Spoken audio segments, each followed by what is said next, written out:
Alors c'est le premier jour du festival, pour nous en tout cas, pour les 3 jours à Cannes. On est le 7, il est 8h du matin, 8h05 même pour être précis. Je suis en route pour le Palais, debout à 6h50 pour évidemment essayer de réserver des places pour la journée du 9 sur l'application. Ça a évidemment ramé, parce que tout le monde est connecté en même temps sur l'appli. Donc j'ai pas eu le rendez-vous avec Matt Damon comme je voulais. Mais j'ai réussi à réserver 2 autres films dans la journée que je voulais. Et après, on attend encore beaucoup de réponses. Je pense que tout le monde attend les réponses pour savoir si on a les tickets pour les séances de gala à 19h, du 8 et du 9. Sinon, là, aujourd'hui, le programme, donc 9h30 Annette, 16h Haberek, je sais pas comment ça se prononce, Onoda à 19h15 et Yasha Gaike à 22h30, c'est un classique. Et là tout de suite je vais aller récupérer le sac de goodies parce que je pense que je l'ai bien mérité. On n'est pas les seuls à être là tôt le matin. Il y a déjà les télés qui sont là.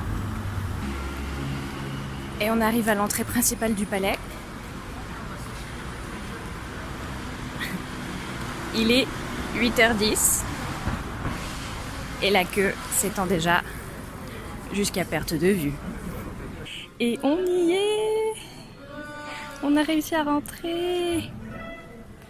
C'est le Grand Théâtre Lumière, donc j'ai le droit apparemment de m'asseoir où je veux, parce qu'il y a tellement pas de monde. Il est 9h moins 5.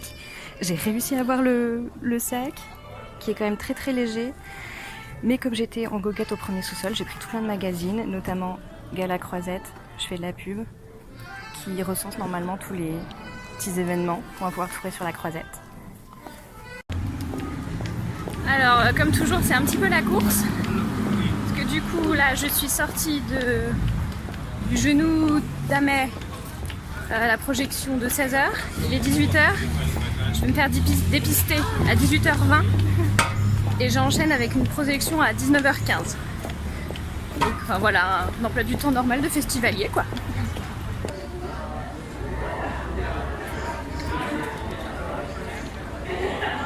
Voilà, c'est pas très glamour mais ça fait pas mal.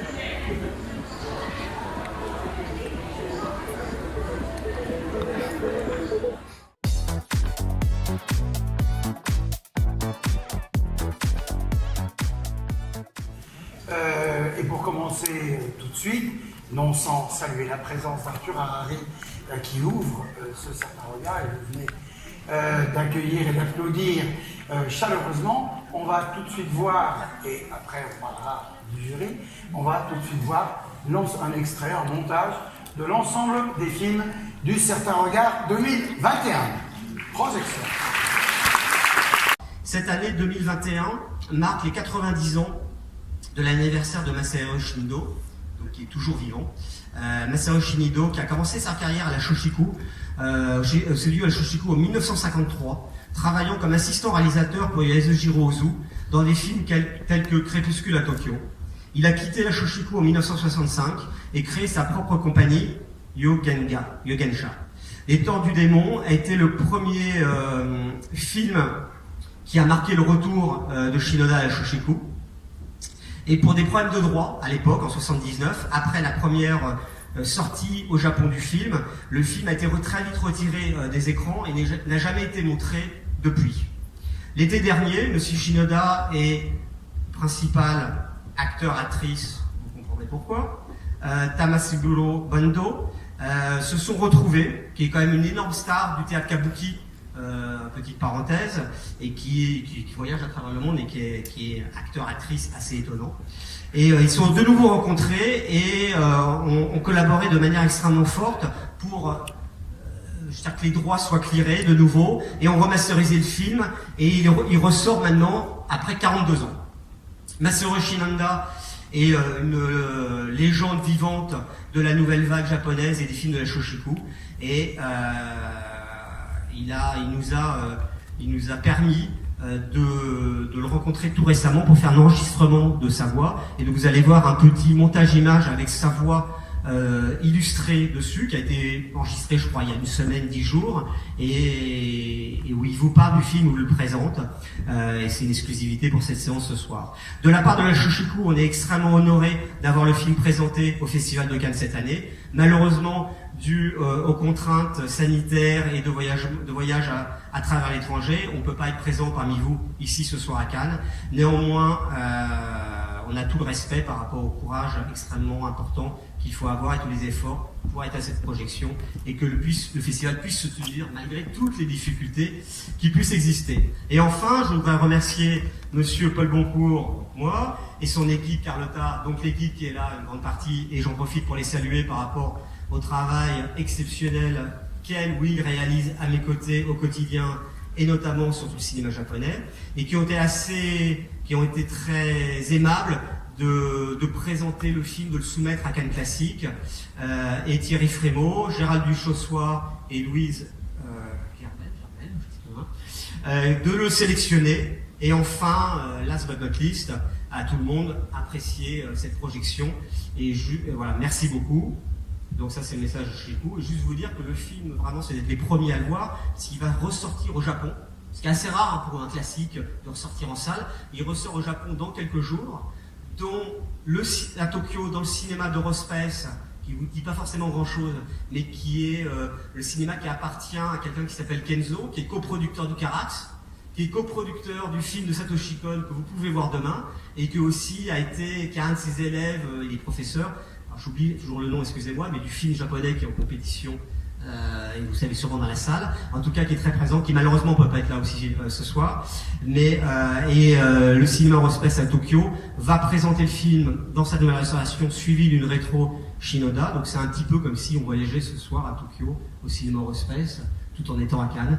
Donc belle projection et belle première mondiale. Merci beaucoup. Merci beaucoup. Belle projection, madame. Et bien bonsoir, c'est encore Nadège pour Inside Cannes. Donc le but c'est de vous faire vivre le festival Vue de l'intérieur. Et moi là je suis détentrice d'un passe 3 jours à Cannes. Donc là c'est la fin du premier jour. On est même presque au début du deuxième parce qu'il doit être 1h du matin. Je sors de ma 4e et dernière séance de film d'aujourd'hui, du 7 juillet. Je suis allée voir Yashagaike de Shinoda en compétition Cannes Classique, qui est un film japonais. Je pense, je n'ai pas la date en tête, mais je pense des années 80. C'est assez spécial, je dois vous le dire. C'est très sympathique, enfin c'est très sympathique. C'est quand même assez dramatique la fin. C'est l'histoire d'un village perdu au milieu de nulle part, qui est donc soumis à une malédiction du dragon, justement.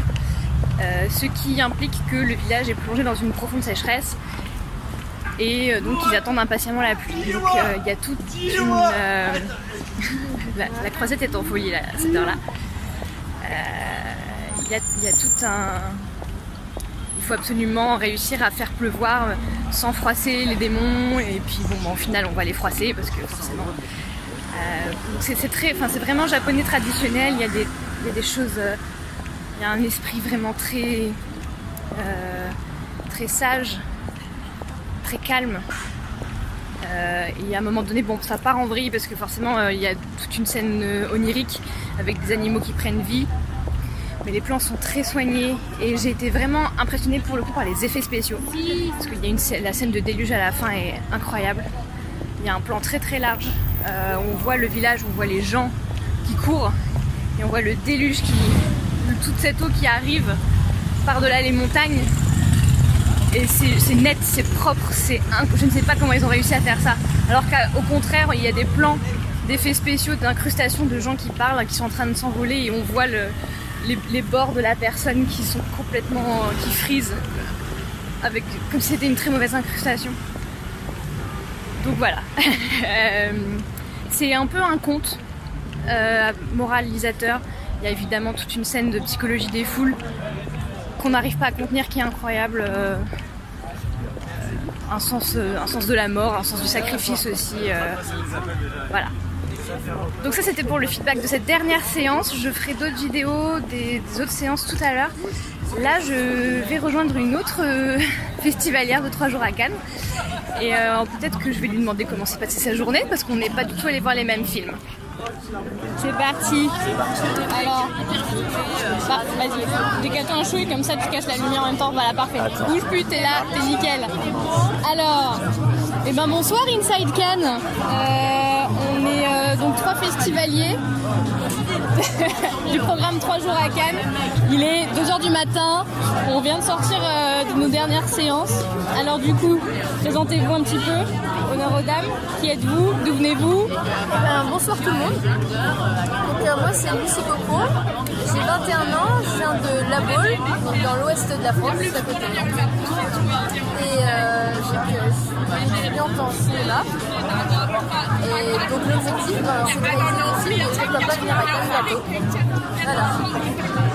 Bon, moi c'est Nathan, j'ai 21 ans, je viens de Lille et je fais des études de sciences politiques et il y a la possibilité qu'après je me réoriente au cinéma et voilà.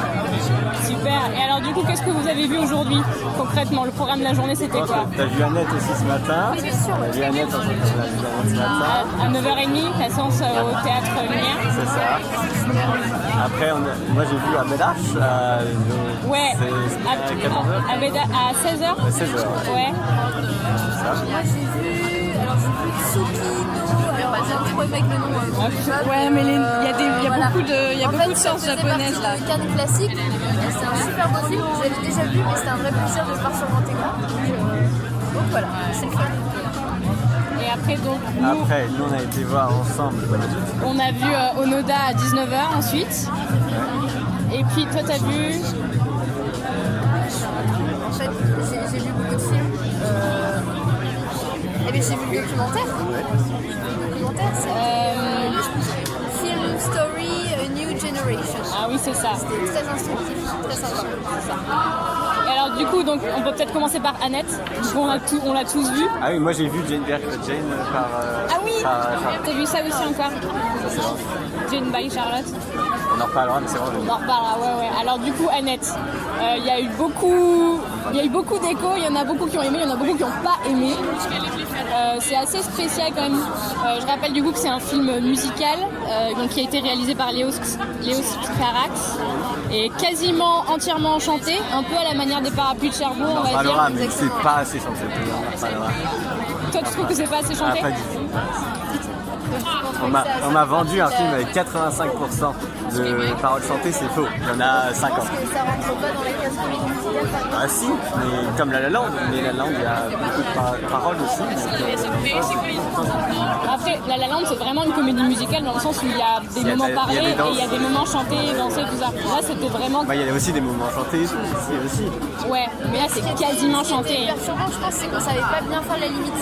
C'est-à-dire que c'était vraiment moitié-moitié entre drame et comédie musicale, et c'était tellement égal niveau partie qu'on savait pas faire la différence entre les deux. Par contre, dans La La Land, c'est vraiment, on sait que c'est de la comédie musicale, même si derrière il y a de la tragédie, du drame.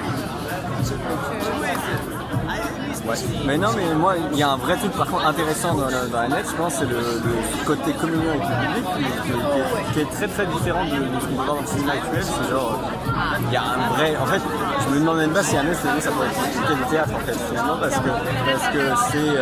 Il y a un côté où en fait, il y a Dan Driver qui joue sur une scène et en gros, il est en permanence en train de parler avec le public et le public lui répond et t'as envie de répondre avec le public et t'as envie de participer. C'est des scènes très très immersives. Moi j'ai clairement oublié quand je regardais un film en fait parce que tu vois en plus c'est cadré de façon à vraiment avoir la scène en entier où tu vois qu'il est sur scène et... On utilise en fait une caméra qui est utilisée pendant les spectacles. Donc en fait c'est une sorte de caméra de télévision et en fait ça te donne l'impression au montage que tu es vraiment dans une sorte de DVD où t'as acheté le DVD du le DVD du spectacle. C'est des one-man shows, des trucs comme ça. Ouais.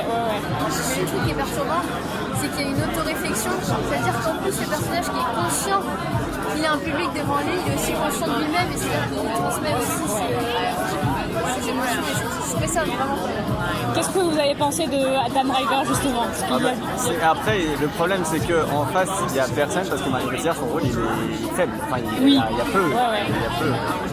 Mais Adam Driver est super. Il joue hyper bien. Enfin, voilà. Après, j'ai trouvé que c'était assez impressionnant parce qu'il y a eu beaucoup d'échos comme quoi il a fait Star Wars et il a fait bien d'autres choses que Star Wars. Oui, mais il a fait d'autres choses. Mais du coup, dans la figure populaire, on va dire entre guillemets, on retient que son Star Wars. Et alors que là, il a un potentiel d'acteur énorme. On voit que c'est un rôle qui lui donne vraiment de la chance de pouvoir exprimer des tas de choses différentes. Qui chante lui-même en plus. Hein, Même moi, j'avoue, j'ai vu pas mal de petits préjugés quand même, mais inconscient, tu vois. Mais non, mais depuis qu'il a fait Marriage Story, quand même, il y a eu un truc où il est passé à autre chose, tu vois. Genre, je sais, inconsciemment, j'étais un peu bloquée. Et quand je suis arrivée, je me suis dit, ok, alors je sais que ça va se passer. Et en fait, c'est tellement complet. Franchement, j'ai beaucoup de respect parce que son jeu, c'est incroyable. Quand même, entre-temps, il a quand même fait Patterson, il a quand même fait Marriage Story. Patterson, il était vraiment. À la base, il jouait dans Girl, la série de... Oui. Enfin, et il a déjà fait un film à Cannes, il a fait The Dead Don't Die, le Jarmouche. Le Jarmouche aussi, mais c'était le deuxième de Jarmouche. Vraiment bon là-dedans. Non, le The Dead Don't Die, c'était pas bien. Mais ça, c'est un autre débat. Ça, c'est un autre débat. Ok. Bon, voilà pour Annette, on va dire. Ensuite, qu'est-ce qu'il y a eu comme séance à 16h? Donc, nous, on a vu Aberek. Le genou d'Aem. Le genou d'Aem, voilà, c'est la version. Donc, film israélien sur la liberté de l'art et le rapport à la mort, je pense aussi. Ouais. Qu'est-ce que tu en as pensé? Moi, j'ai trouvé que c'était écrit par un enfant de 8 ans. Parce que clairement, il y a un gros problème. Ce monsieur, il nous fait pas comprendre son opinion, il nous le crie à la gueule. C'est un gros problème dans ce film. Je comprends ce que tu vas me dire parce que tu me craches à la gueule et tu ne me fais pas comprendre un vrai n'importe quel. Ça me pose problème. Bon, sinon, mais après, le mec qui le crie est pas mal. On va pas se mentir, le mec qui crie peut pas forcément gagner l'interprétation. J'ai oublié totalement. Oui, alors après, ils ont des noms, c'est des noms de la consonance étrangère, donc on les retient moins bien. Mais ouais, le gars est super en tout cas. Sinon, c'est réalisé comme de la zob, et puis voilà quoi. Mais c'est vraiment à chier. Moi, j'ai trouvé justement qu'il y avait des mouvements de caméra qui étaient vachement intéressants. Horrible, vraiment, c'est nul. C'est là que c'est intéressant d'avoir le. Nul à chier, mais franchement, j'ai l'impression que c'est un mec, il a dit attendez, on peut bouger une caméra comme ça bouge tout seul la caméra. Alors il y a par contre, ça marche tout seul. Il y a des fois que tu vois que c'est le caméraman qui bouge le truc, mais il y a des fois où la caméra elle est à la place du gars qui regarde, donc il fait que des allers-retours entre la fenêtre et la personne, et ça j'ai trouvé ça vachement. Ouais, mais ça c'est un truc dans tout le film, il y a plein d'autres qui sont. Moi j'ai eu des petits problèmes sur la résolution de l'intrigue parce qu'à la fin, quand il présente son film et qu'il fait entendre l'enregistrement, c'est un peu fouillis et du coup tu sais pas trop où ils vont en venir. C'est très mal foutu. Mais bon. Et attends, non mais il y a un gros problème déjà de base, c'est que le titre du film s'appelle Le genou d'Aed et c'est une mini sous-intrigue dans le film. Oui, c'est vrai qu'en fait on parle même pas du tout de ça, quasiment pas. Au début parce qu'on comprend pas. Parce qu'au début parce qu'on comprend pas ce que c'est. C'est pour ça aussi. Oui. L'intrigue non résolue, c'est un peu problématique. En fait l'histoire c'est que le directeur le personnage principal, qui est un réalisateur de film, veut faire un film sur le genou d'une fille qui s'appelle Amer. C'est un réalisateur israélien, c'est ça? Voilà, c'est ça.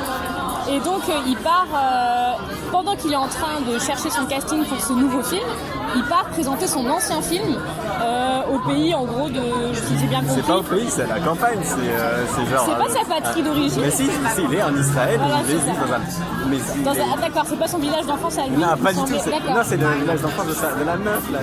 Du personnage principal féminin, d'accord. Okay. Mais c'est compliqué, hein. Donc au final, on part sur lui, sur son passé, sur son désir de réussir à exprimer son opinion dans une dictature de culture, voilà. Et donc Ahmed Ahed, le genou, on l'oublie complètement. Mais du coup, il y a un truc intéressant quand même sur la... D'ailleurs, c'est pas intéressant l'histoire du genou. Il y a des gros plans sur des genoux, donc on va vraiment encore. Non mais oui, au début ça commence par des gros plans sur des genoux. Oui, voilà. Bon. Et des pantalons qui se craquent pour montrer les genoux aussi. Ouais, après c'est calme, c'est pas des films qu'on... Mais non, par contre du coup il y a quand même un truc intéressant, c'est qu'il a réussi à financer son film par Israël. Et le film plus ou moins anti-politique. C'est tout le propos du film en fait, justement que... c'est un peu un paradoxe ça. C'est complètement paradoxal et c'est ce que le film dénonce justement, c'est de réussir à se faire financer par le pays tout en... Non, tout en sachant que le pays va fermer les yeux dessus en fait. En refusant de voir les réalités. Voilà, exactement. Donc quand il le présente, il doit justement, le ministère de la Culture lui demande de remplir un papier pour savoir de quoi va parler le débat après le film, après votre présentation. Et donc il coche des choses, ça parle de famille, patrie, machin, en gros des concepts très très larges et qui ne touchent pas du tout le vrai nœud du problème pour être sûr qu'il sera accepté et qu'il sera payé au final. Donc il a un peu tweaké le truc aussi. Il est très fort. Voilà, c'est une bonne critique, on va dire, d'une dictature culturelle. Mais c'est vrai que le film n'est pas fou. Non, allez. Toi t'as pas aimé du coup, mais c'est bien, on n'est pas forcé d'aimer tous les films qu'on regarde. C'est ça qui est bien. Lucie, toi qu'est-ce que t'as vu à 16h? Alors déjà il y avait la Jodie Foster. Ah oui, toi t'as eu le rendez-vous avec Jodie Foster. C'était vraiment génial. Du coup, est-ce qu'on peut rebondir là-dessus et parler à quel point l'application billetterie Cannes est mal foutue, parce qu'il y en a beaucoup qui n'ont pas eu le rendez-vous avec Jodie Foster parce que ça mais déjà buguait. t'as oublié un problème, c'est qu'il n'y a pas d'application. Oui, non, ça, en plus déjà, c'est pas une application, c'est un site internet. Parce que l'application Festival de Cannes, c'est vraiment juste les nouvelles. On peut pas réserver en ligne directement là-dessus. C'était assez perturbant parce qu'en plus, moi j'avais eu la place, alors j'étais contente et tout. Et en fait, j'arrive donc comme convenu 10 minutes avant. Super, il y avait une belle file de personnes, c'était pas très Covid, mais ça c'est pas grave. Et donc en fait, ce qui s'est passé, c'est qu'on a été placé 4 par 4. C'est-à-dire, au bout d'une demi-heure, tout le monde était placé. Et concrètement, au bout d'une demi-heure, on avait quand même loupé une demi-heure d'interview. Donc, c'est un petit peu dommage. Donc ils ont commencé avant que tout le monde soit placé. Exactement. D'accord. Et ce qui était un peu embêtant aussi, c'est que pendant la séance d'interview, du coup, il y avait des gens qui partaient.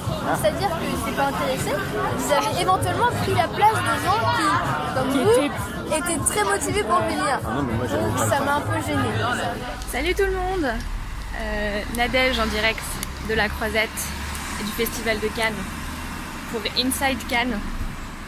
Vivez le festival de l'intérieur et notamment les 3 jours à Cannes, les sessions exceptionnelles pour les jeunes de moins de 28 ans. Donc on est le 8 juillet, c'est le 2e jour de la session, il est 8h du matin et comme d'habitude à cette heure-là on est en route pour le palais des festivals. J'ai très peu dormi, je vous avoue, j'ai dû dormir 3 heures entre les projections d'hier et celles de ce matin. J'ai évidemment pas réussi à réserver une place pour la rencontre avec Matt Damon de demain. Je pense qu'à 5 minutes près, je l'avais, parce que la billetterie ouvre à 7h et j'ai allumé le portable à 7h05. Voilà. Donc j'essaierai peut-être de l'avoir en dernière minute demain, c'est pas sûr, parce que je suis sur un film qui termine à 15h. Je filme une projection à 15h. Donc peut-être que j'essaierai de gratter vu que je suis déjà dans le palais. Donc mon programme aujourd'hui à 8h30, j'ai Tout s'est bien passé de François Ozon. À 13h, j'ai Val de Tingpo et Léo Scott. Je ne sais absolument pas de quoi ça va parler, mais j'avais envie de le voir. L'affiche avait l'air sympa. À 16h, j'ai Lingui de Mahamat Saleh Haroun. Que je ne voulais pas voir et qu'on m'a convaincu d'aller voir. Et comme j'avais un trou à cette heure-là, j'ai pris un billet. À 19h15, je prends la séance Cannes Classique Échec au porteur de Gilles Grangier. Et à 22h30, j'ai fait une demande que j'ai pas encore reçue. Parce que évidemment les montées des marches aujourd'hui, tenue de gala, donc avant-première, c'est Stillwater à 19h de Tom McCarthy. Et la séance de 22h30, Verdensverste Menneske de Joachim Trier. Donc ce sont évidemment les 2 séances les plus plébiscitées aujourd'hui. Et autant vous dire que personne encore à cette heure-là, sachant que c'est pour ce soir, et là on ce matin 8h, personne n'a les billets. On a tous des demandes et on est tous en attente. Hier soir, la montée des marches de François Ozon à 19h, les gens en gros ont su qu'ils pouvaient y aller à 17h30. Voilà, pour vous donner un petit peu le programme du jour. Et ben là je suis presque arrivée sur la croisette. Et si ça vous dit, on va longer la croisette ensemble. Là, je vais à la salle du 60e. Donc on va s'arrêter avant de passer au palais, machin, avec toutes les barrières, ce sera le bordel. Donc voilà.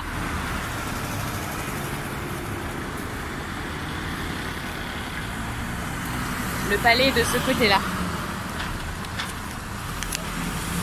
Alors, on va quand même s'y rendre. Hein. Et on s'arrêtera avant. Ah, il y a le Carlton qui est en travaux là-bas. Qui est donc fermé au public. Allez, c'est parti, on traverse.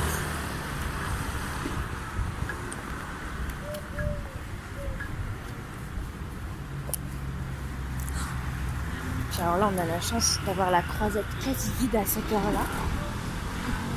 Il n'y a que les fous comme nous qui se levons à 8h, qui partons à 8h, parce que je me suis pas levée à 8h, mais... C'est très beau, c'est très calme. Là, on a le bar Nespresso Plage, je n'y suis pas allée encore. Je ne sais pas s'ils donnent des choses gratuitement. Je ne bois pas de café, donc ça va être compliqué de vous répondre.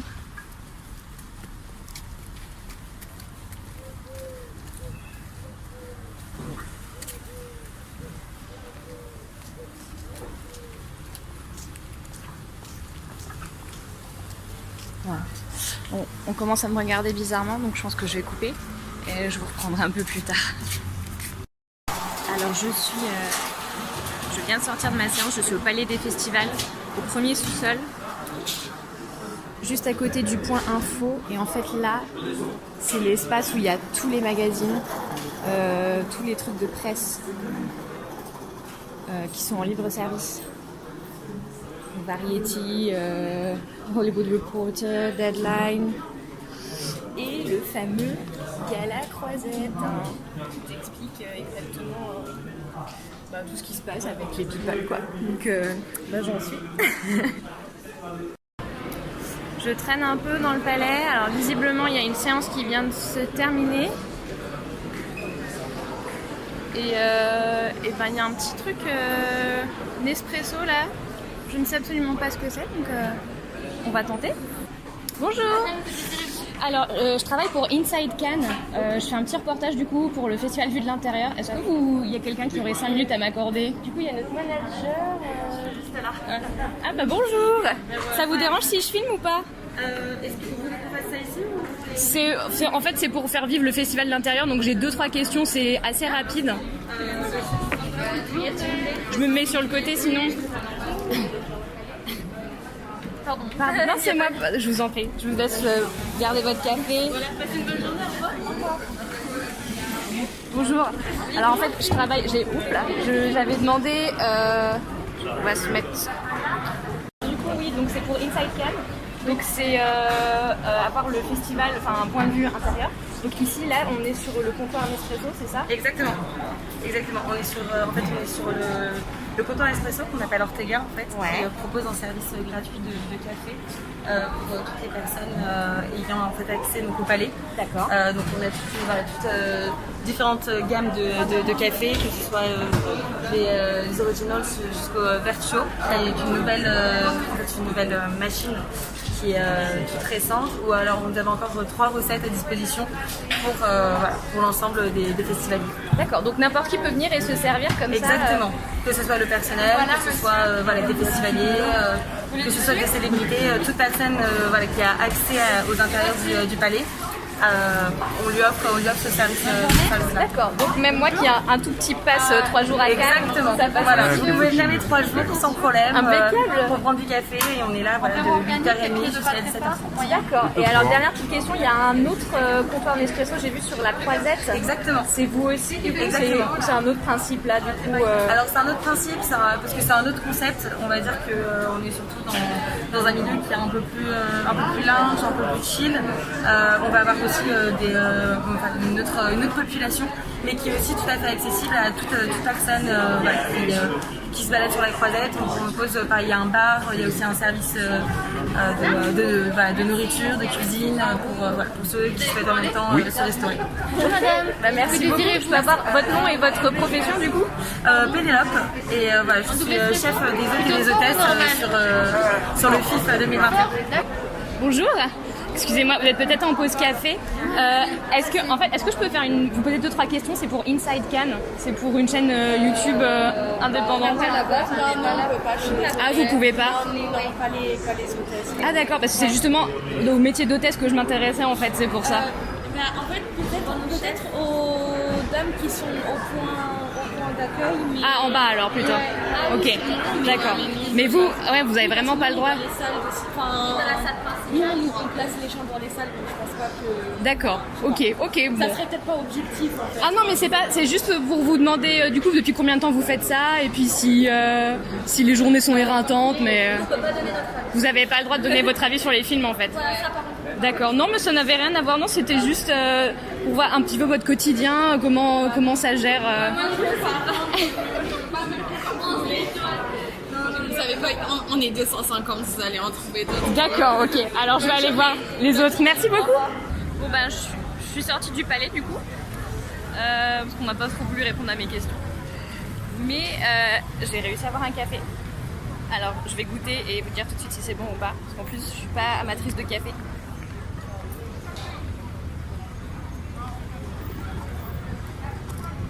Bon, c'est amer. J'ai pris un latte. Et il est chaud en tout cas. Alors que dire, il est 11h pile. Apparemment, moi je sors d'une séance déjà. Voilà, donc j'ai fait ma première séance du matin à 8h30. Donc tout s'est bien passé de François Ozon, qui m'a beaucoup touchée.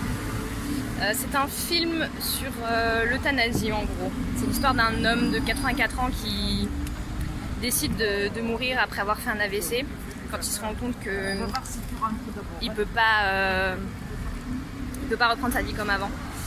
Et donc c'est toute une approche d'acceptation du deuil de la part de la famille aussi.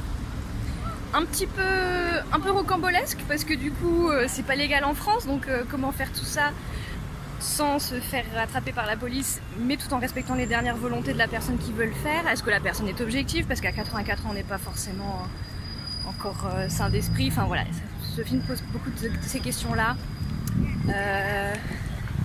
À chaud, je dirais déjà que j'ai pleuré à la fin. J'ai une petite nature, mais c'est donc André Dussolier qui joue le personnage principal. Enfin, un des deux personnages principaux. Il joue la personne qui veut donc décéder et Sophie Marceau joue sa fille. Et j'ai été impressionnée par la performance d'André Dussolier, dont le personnage s'appelle aussi André. J'espère que pour lui ça n'a pas été trop traumatisant.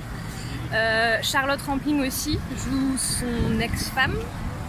Une toute petite apparition, enfin une toute petite, pas le rôle majeur, mais je suis sidérée de ces deux acteurs qui sont de très grands acteurs et qui jouent des grabataires vraiment, des octogénaires mais à la masse.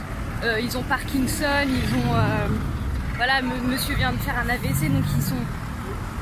Enfin, moi j'ai été très touchée, sachant qu'en plus on les voit sur des scènes de flashback à 50 ans, 45-50 ans, ils sont fringants, ils sont bien, et on les voit juste après, enfin la majeure partie du film vieux, lent, agonisé, enfin c'est criant de vérité, c'est incroyable. Mention spéciale aussi pour l'équipe make-up et prothèse. André Dussolier, comme il a fait un AVC, il a toute une moitié du visage qui tombe. C'est incroyable, enfin c'est dingue. Bon voilà, l'intrigue on aime ou on n'aime pas. Moi j'ai été c'est très émouvant, c'est très touchant, c'est très français, très calme. Je dirais juste qu'il y a un travail intéressant sur la couleur. Tout est bleu dans ce film. Ça fait un peu penser à Bleu, de la trilogie des couleurs dont le nom du réalisateur m'échappe soudainement. Et j'ai trouvé ça intéressant de comparer parce que Annette, par exemple, que j'ai vu hier, on est beaucoup sur le vert.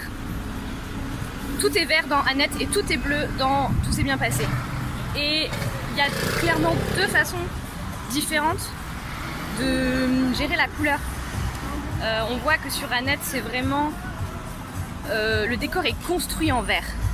C'est-à-dire que c'est la couleur du personnage principal, donc on part du vert pour construire la jungle, on part du vert pour ses costumes, pour ses scènes. Alors que... Merci.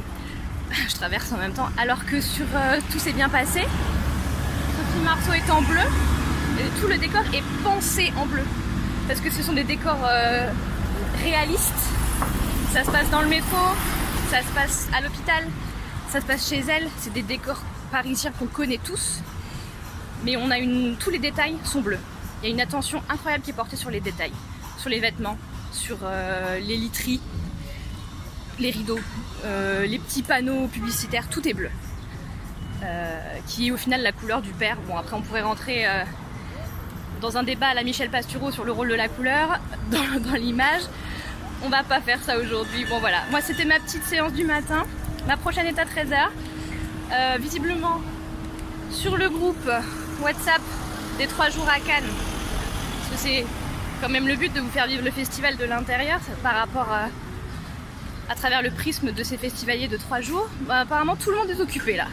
J'ai lancé un petit message sur le groupe WhatsApp, il n'y a personne qui veut venir manger avec moi ou qui est disponible. Ils sont tous soit en séance, soit peut-être en train de dormir encore pour certains. Du coup moi j'ai mon café et les restaurants sont pas encore ouverts, j'ai pas petit déjeuner. Je vais au marché de Fortville pour m'acheter des tapenades parce que j'avais fait du repérage l'autre fois, elles ont l'air super bonnes, donc je pense que je vais grignoter tranquillement sur la plage avec un bon morceau de pain frais et puis on se retrouve tout à l'heure. Il est 12h30, 12h40 même, et je recours au ballet pour la séance de 13h. Je suis déjà un petit peu en retard, j'ai pris beaucoup trop de temps pour déjeuner. Et je vais retrouver là-bas une fille qui s'appelle Charlotte, une autre festivalière, qui va nous parler un petit peu de son expérience avec le Pass 3 jours à Cannes. Et il paraît qu'elle a des autographes sympas à nous montrer aussi. Alors c'est assez exceptionnel, on a le droit de prendre le passage piéton pour rejoindre directement la croisette. Alors que d'habitude c'est toujours bouché, tu laisses les barrières. Alors là j'essaye de choper le palais qui est juste là. Je vais essayer d'entrer dans la file d'attente pour la salle Bazin pour la projection de 13h. Est-ce qu'on s'arrêterait pas 2 minutes devant le superbe tapis rouge, les amis? Oh mon dieu! Oh mon dieu!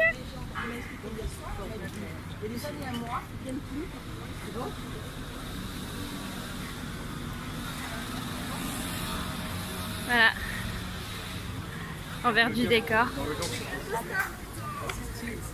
Il paraît que je viens d'apprendre qu'il y a une dédicace de Spike Lee à 14h30. Je ne pourrai absolument pas y assister parce que je serai en train de regarder Val qui finit à 15h. Donc tant pis pour moi. Et il est 15h pile, on fait cette petite vidéo rapidement parce que moi j'ai une prochaine séance à 16h. On vient de sortir de Val avec Charlotte. Bonjour Charlotte. Salut. Alors présente-toi un petit peu, dis-nous, si on peut laisser ça dans le cadre, c'est sympa. D'où tu viens, quel âge tu as, qu'est-ce que tu viens faire ici aux 3 jours à Cannes, qu'est-ce que tu attends de ce festival? Donc, je suis Charlotte, j'ai 27 ans et ma passion forcément peut-être pas, mais forcément pour moi en tout cas c'est le cinéma et je suis là donc par passion. C'est le 2e festival que je fais, le précédent c'était en 2019 et c'est vachement cool. Ouais. Alors je cadre un petit peu quelque chose de très étrange là parce que tu veux pas apparaître à l'image, ce que je peux comprendre. Mais du coup ça va pas nous empêcher de parler. Là on sort du film Val, qui est donc un documentaire sur Val Kilmer. Qu'est-ce que tu en as pensé toi? Franchement j'ai trouvé ça incroyable. Personnellement je savais pas à quoi m'attendre, mais mais je l'ai trouvé vraiment super bien, sachant que Val Kilmer est vachement impliqué dans le truc. C'est pas juste des personnes extérieures qui le filment, qui essayent de faire quoi que ce soit. Et en fait, c'est lui qui a filmé toute sa vie et c'est vraiment que à travers sa famille. C'est son fils qui fait la voix off derrière. Le point de vue, en tout cas, j'ai trouvé hyper personnel et c'était vachement intéressant. Alors je rappelle du coup en fait le film s'intéresse vraiment à sa vie, à la vie de l'acteur et il nous apprend dans le film qu'en fait il a passé sa vie à filmer de lui-même tous les moments où il est en coulisses, où il se prépare. Donc il trimballe tout le temps une caméra avec lui et le film c'est un montage de tous ces petits films amateurs qu'il a fait lui-même. Est-ce qu'il y a un moment de film qui t'a marqué le plus? Dans le film? Ouais.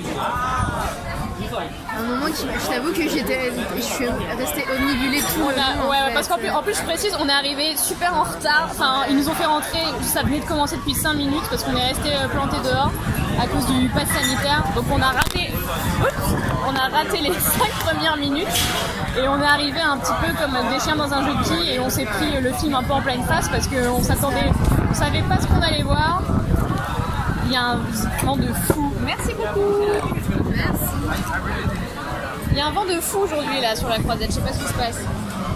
J'ai pas payé. Vraiment, peut-être que genre si les jours passent, peut-être que t'as le temps de te poser par rapport à ce que t'as vu et tout, mais là à chaud, j'ai tellement été omnibulée tellement du début à la fin que je saurais même pas me dire est-ce que telle scène m'a plus prise qu'une autre parce que tout le film m'a pris en fait. Ouais.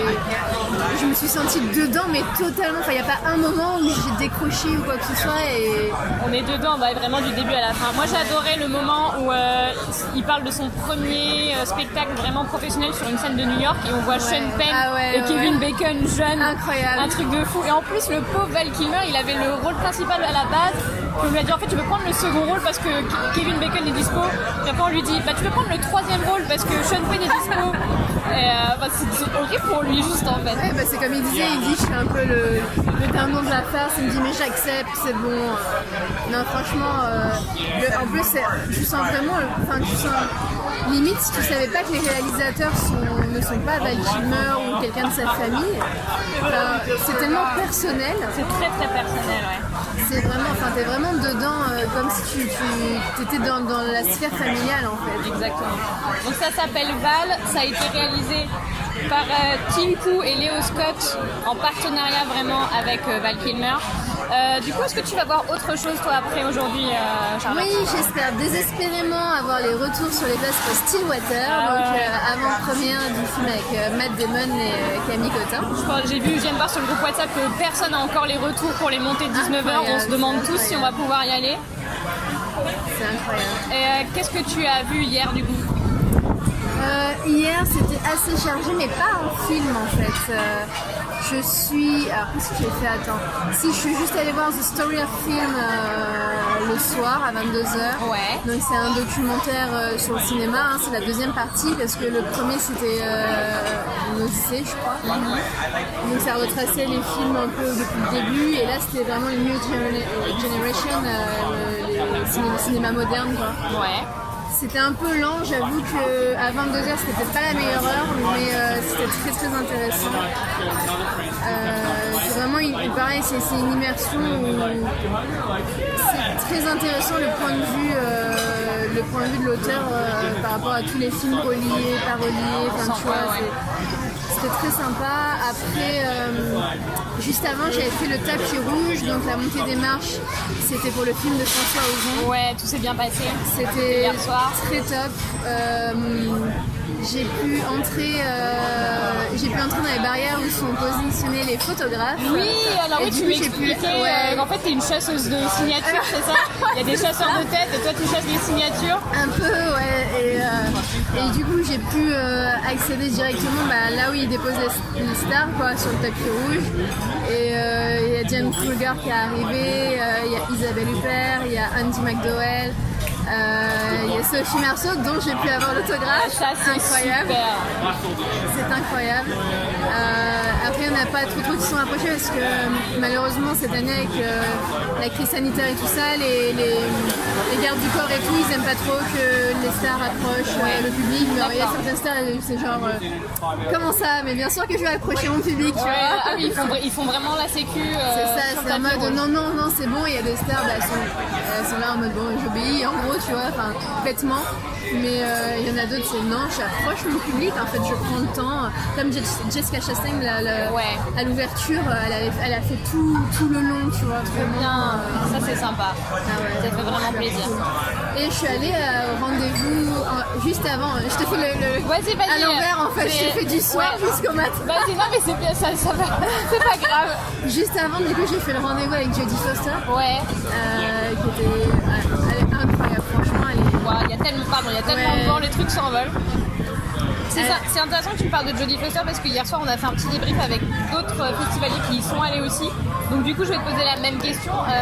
Qu'est-ce que tu as vraiment retenu de parce qu'il y a quelque chose qu'elle a dit de pertinent qui t'a plus marqué? C'est plus la personne plus que ce qu'elle a dit. Ouais. Je l'ai trouvée vachement proche de son public, vachement humaine, vachement simple en fait. Ouais.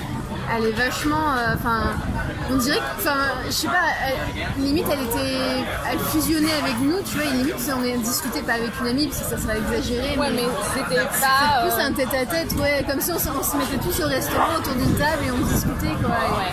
Elle a parlé qu'en français tout le long, elle rigolait avec nous. Des fois, elle cherchait des mots français, mais elle nous demandait à nous, tu vois, pas à Didier juste à côté, tu vois, nous demandait à nous. C'est quoi ça, tu vois? Et tu sais, comme ils sont un peu tournés les fauteuils vers la table, des fois elle se lève le fauteuil, elle le tourne, elle fait je vais peut-être regarder par là un petit peu, tu vois. C'est vraiment, elle est incroyable, franchement, vraiment. C'est vraiment top. Et le matin, j'ai réussi à aller à la conférence de presse d'Annette. Ouais. Oh, tu y es allée toi? Oui. J'avais pas prise parce que j'avais un autre film. Et souvent les conférences de presse elles échouent sur YouTube quand même, donc je me dis que je pourrais la retrouver. Ouais, franchement, mais alors toi qui l'as vécu de l'intérieur. C'est très intéressant. Ouais. Franchement, c'est incroyable. C'est rapide en fait. Tu dis ça, les balles se renvoient, tu vois. C'est vraiment super intéressant. Léo Oscarac, il me fait trop rire, tu vois. Il s'en bat les... il s'en bat les steaks. C'est incroyable, tu vois, à la fin... il a dit go to poop. Ah d'accord, ah ouais, ok, carrément. I'll be back. Ok, cool. Alors du coup, les questions étaient en anglais ou en français? Il y avait, ça dépendait parce qu'il y a des journalistes italiens, il y a des journalistes coréens, il y a des journalistes américains et français. Donc et après il y avait plus forcément d'américains parce qu'il y avait que Marion Cotillard et les Oscar Carax qui parlent français. Mais non, c'était sympa, les questions étaient... Franchement, il y a des questions, je me suis dit, ouais, je vais poser tellement la même chose, tu vois. Ouais, ils peuvent... Et non, franchement, c'était cool, et de voir une conférence de presse de l'intérieur, c'est un peu, comment dire, pas déstabilisant, mais tu vois, tu te sens toute petite. Ouais. Ah ouais? Ouais, franchement, tu te sens toute petite, mais à la fois dans le bain, quoi. Je sais pas comment... tu vois ce que je veux dire? Oui, je vois. Non, franchement, c'était cool. Donc, j'ai une journée assez chargée. Ok. Alors, du coup, vu qu'on n'est basé que sur l'image, est-ce que tu peux sortir un petit peu ton carnet et qu'on regarde, que tu nous montres tes plus belles signatures que tu as réussi à récolter? J'en ai pas eu beaucoup, mais j'ai eu Marion Cotillard, du coup. On va voir ça. Alors, attends. Je montre. Vas-y, attends, referme-le. Je vais juste incliner la caméra pour montrer qu'elle a quand même Vas-y, ferme-le voir. C'est le cahier officiel du festival. Oui. De cette 74e édition. En mode tapis rouge. Il est très très beau. Donc, petite signature de Marion Cotillard. Là, on a les frères Maël, du coup, qui jouent dans Annette. Ouais. Et hier sur le tapis rouge, du coup, une super signature de Sophie Marceau. Vous reconnaissez bien évidemment. Est-ce qu'on arrive à reconnaître que c'est Sophie Marceau? Je ne sais pas. Mais en tout cas, tu l'as. Tu peux dire. Je l'ai totalement. C'est ma maman qui va être jalouse. Voilà. Et alors, du coup, qu'est-ce que tu as prévu concrètement d'aller voir demain? Est-ce qu'il y a d'autres films que tu attends avec impatience? Attends, je me suis fait une petite. Alors, demain, c'est chargé, je crois. À 10h, j'ai After Young. Donc, c'est un film avec Colin Farrell. Ouais. Ah non, Colin Farrell. Ouais, tout à fait. Trop de Colin dans le monde du cinéma. C'est clair. Donc After Young, j'espère avoir le rendez-vous avec Matt Damon qu'on attend tous à 15 impatiemment heures, également. Ouais, on attend tous celui-là. J'hésitais entre Benedetta et Mothering Sunday, mais comme j'ai réussi à avoir la place pour Mothering Sunday, j'y vais. Du coup, c'est avec Josh O'Connor qui sera présent. Et l'actrice, je ne sais pas du tout comment elle s'appelle. Il y a Olivia Colman et Colin Firth dans le film également, mais qui ne seront pas là. Et après ça, je prends la route et je rentre chez moi. Ah, tu rentres tout de suite le 9 au soir. C'est ça, mais j'habite à 1h30 d'ici, donc en vrai, ah, ça se fait. D'accord, ok, oui, donc t'es pas trop loin. Non, ça va. Le reste du temps. Ok, super, et ben merci Charlotte pour ce témoignage merci à toi. d'Inside Cannes immersif, 3 jours à Cannes, en direct de la Croisette. Et ben on va se retrouver, moi je vous retrouve juste après pour un débrief de Lingui. Le temps de passer le portique de sécurité et on va monter les marches pour la séance de 15h.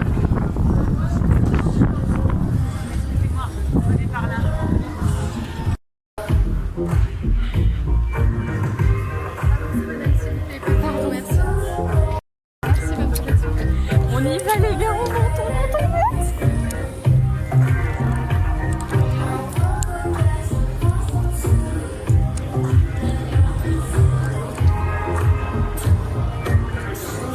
Bonjour. Oui. Et rebonjour. Nadège en direct de la Croisette pour Inside Cannes, la chaîne qui vous fait vivre le festival depuis l'intérieur. Il est 17h30. Je sors du palais des festivals où j'ai vu Lingui et non pas Lingui. Lingui, comme on dit en Wolof, je crois que c'est du Wolof, de Mahamat Sadeh Amroun Hamout. Je suis tellement négligente, je vais rectifier ça immédiatement. De Mahamat Saleh Haroun, exactement. À la séance de 15h, de 16h, au Grand Théâtre Lumière. Donc c'est un film engagé, comme diraient nos confrères, qui se passe en Afrique noire. Et c'est l'histoire d'une jeune fille de 15 ans qui s'appelle Maria et qui se retrouve enceinte et qui cherche à avorter. Elle va se faire aider pour cela de sa mère, Amina. Et j'ai trouvé ça très intéressant. En fait, il n'y a pas un personnage principal dans ce film, mais deux. Parce que c'est vraiment la fille qui a un problème à résoudre, mais la mère a autant de place qu'elle à l'écran. Il y a vraiment deux intrigues qui s'entremêlent entre la mère et la fille. Ça parle justement donc du lien qu'il y a entre la mère et sa fille. C'est ce que veut dire Lingui. Ça parle des liens familiaux aussi. Ça parle... il y a une recherche de soi. Forcément, la fille à 15 ans, elle se cherche. Mais ce qui est très amusant, c'est que la mère se recherche aussi, justement, à travers cet énorme problème qui se trame. Ça parle donc d'avortement, de la place de la femme dans la société. En toile de fond, du coup, se dessine l'influence de l'homme dans la société. Que dire, je ne suis pas très objective là-dessus parce que je viens de sortir, c'est très chaud. Il y a une chose qu'il faut dire quand même, c'est qu'il y a une scène, la scène la plus poignante, c'est quand la mère et la fille vont voir le médecin pour demander l'avortement. Donc un médecin, un praticien en clinique, reconnu. Ce médecin va refuser d'abord de faire avorter la fille, au prétexte que s'il se fait toper, eh ben, c'est quand même 5 ans de prison et une radiation à vie de l'ordre des médecins. Et il va finir par accepter de le faire pour la modique somme d'1 million de francs. Voilà, réfléchissons un petit peu à ça. Fin de la parenthèse. Là tout de suite, je rentre à l'hôtel pour me changer. J'ai l'impression que je fais que ça dans ma journée, que je me filme. Je fais des débriefs que en marchant parce que je fais que ça. Des allers-retours hôtel-palais, palais-hôtel. Je vais me changer en tenue de gala parce que j'ai demandé une place pour la session 22h30 qui est une première, donc en grande tenue. Donc dans le doute, je vais me changer, même si je sais pas encore si je l'ai eu. Sachant que la montée de 7h, de 19h, donc dans 1h30, qui est pour Stillwater, moi je l'ai pas demandé, mais je viens de croiser tout le monde sur le chemin, qui est déjà en tenue de gala, qui est prêt. Et la plupart des accrédités 3 jours à Cannes ne savent pas encore à 1h30 de la montée des marches s'ils ont leur place. Pour vous dire à quel point c'est le bordel. Donc, je vais me changer, je vais essayer de me changer vite et de retrouver des gens là-bas pour qu'on parle un petit peu de Lingui et d'autres films qu'ils auront vus dans l'après-midi. Et avec un peu de chance, on croise les doigts pour avoir la montée des marches de 22h30. À toutes. C'est bon, j'ai galéré. Alors, et ben donc on est en direct de la Croisette. On vient de sortir de la séance Cannes Classique échec au porteur. Salut les festivaliers. Alors, et ben présentez-vous un petit peu dans l'ordre votre nom et puis. Non, moi je dis. Non. Bon alors Romane est partie. Alors Jeanne. Oui c'est ça. Et puis Timothée. Timothée. Donc on vient de sortir du film. Qu'est-ce que vous en avez pensé? Est-ce que vous avez aimé? Oui, j'ai ri étonnamment, je ne pensais pas rire et j'ai trouvé ça très moderne alors que ça date de 58. Mais effectivement du coup c'était une version restaurée et comme on en parlait avec Roman, on aime bien quand on va voir des films des années 30, 40, 50, avoir ce petit côté ancien qui grésille un peu au niveau du son, le grain, tout ça. Et là du coup il était tellement restauré que c'était très lisse. C'était hyper neuf, enfin entre guillemets, il y avait vraiment un côté... Mais toujours un plaisir de voir Jeanne jouer comme elle le fait. Et ça fait toujours du baume au cœur de voir des vieux films comme ça et puis de voir le décalage aussi, par exemple par rapport aux femmes. Oui, et puis je trouve que quand le public rit à des blagues qui ont été faites en 58, je trouve ça toujours génial que ça il y a eu une complicité entre le public et le film alors qu'on est en décalage, il y a 50 ans de décalage. Et comme tu dis avec les femmes, ce que je trouve aussi très intéressant, c'est qu'à leur époque, en 58, je crois que c'est 58, tout à l'heure on dit ça. Et ce que je trouve marrant, c'est que quand ils l'ont fait, quand ils l'ont projeté, ça devait être des réactions tout à fait différentes. Et là maintenant, on a une double blague en plus, une blague un peu en dessous. Parce que du coup, on est dans l'époque dans laquelle on est et on n'entend plus les choses. Il y a une double lecture du coup qui se fait. Blague, double interprétation. Alors, du coup, Timothée, tu me disais ce matin, tu as vu Abeder. Oui. Je ne sais toujours pas comment ça se prononce. Le genou. Le genou d'Ahmed. Dahed. Peut-être, oui. Et à 9h, j'ai eu la chance d'avoir eu ma place au Grand Théâtre. Ouais. Hier. Et j'ai beaucoup aimé. Je trouvais que c'était très original. On sentait qu'il y avait beaucoup de liberté dans la façon de filmer. Et c'était rafraîchissant et j'ai beaucoup aimé. Ouais. Il a beaucoup aimé. Et il y a beaucoup de gens, enfin, je sais que la plupart des gens que j'ai interviewés ont trouvé que la réalisation était assez bâclée au niveau des mouvements de caméra et des choses comme ça. Est-ce qu'il y a des choses qui t'ont marqué? Et bah justement, moi je trouvais que c'était assez sophistiqué et que c'était simple mais efficace et que ça disait plein de choses et franchement ouais, sur l'identité israélienne, tout ça, les conflits, c'était vraiment très intéressant et très émouvant et les acteurs jouent parfaitement bien. J'aille le voir au cinéma. Vive ce film. Alors du coup là on est en train d'attendre pour pouvoir faire la montée des marches pour le film dont j'ai oublié le nom. Julie en 12 chapitres. Voilà. Film norvégien. De Verdens Verste Menneske. On a tous réussi à avoir les places genre merci, sauf encore, il y en a qui attendent encore. Bon, merci l'application Cannes. Et du coup demain, pour conclure, qu'est-ce que vous avez prévu de voir? Je sais pas encore. Demain, je vais rencontrer Matt Damon. Ah, quelle chance, purée, moi j'ai pas eu de chance. C'est la seule, par contre, on va boire un café ensemble. Oh purée, quelle chance. Et moi j'ai bu un café seul avec Jodie Foster. Oh là là, mais tellement de rencontres. C'est marrant, parce que moi aussi. Ouais, bah voilà. Tout ce qui est prévu après le reste, les séances, je sais pas ce que moi je vais découvrir. Je me suis inscrite sur plein de choses, mais je sais pas. Ah oui, on va voir. Et bon festival. Super, merci les amis. Dire un mot sur Gilles Grangier, en tout cas être présent pour cette présentation de restauration par Pathé. Il n'y a pas que Rossellini dans la vie, parce qu'on a eu un Rossellini tout à l'heure, il y a aussi Gilles Grangier. Il y a aussi Pathé, on parlait de Gaumont qui restaure des films. qui visite son catalogue, qui fait un extraordinaire travail. La personne que je vais appeler à mes côtés dans quelques instants est celle qui a organisé la restauration de La Roue d'Abel Gance, pas seulement la restauration des images, la restauration de la musique, la restauration de l'étalonnage, la restauration, l'existence même de cet incroyable film. Évidemment, vous n'étiez pas à Lyon pour le voir en live avec le grand orchestre. Eh bien, vous avez tort. Guettez ça le jour où ça réapparaît quelque part. Il y a un beau Blu-ray qui existe.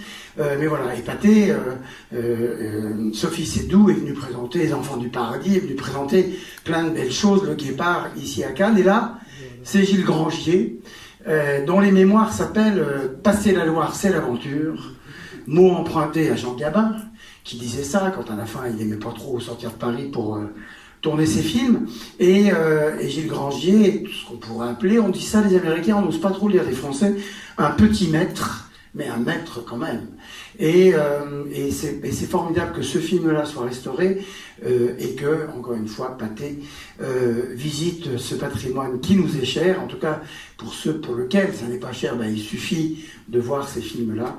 Et on comprendra que dans les années 50 et à la fin des années 50 et en même temps que l'émergence d'une jeune génération de cinéastes, il y avait des gens qui continuaient à faire du cinéma un peu traditionnel, mais qui arrivent quand même jusqu'à nous, grâce précisément à la possibilité qu'on a de les montrer à nouveau. Je voudrais que vous vous accueilliez et que vous applaudissiez très fort Sophie Seydoux, la présidente de la Fondation Jérôme Seydoux-Pathé.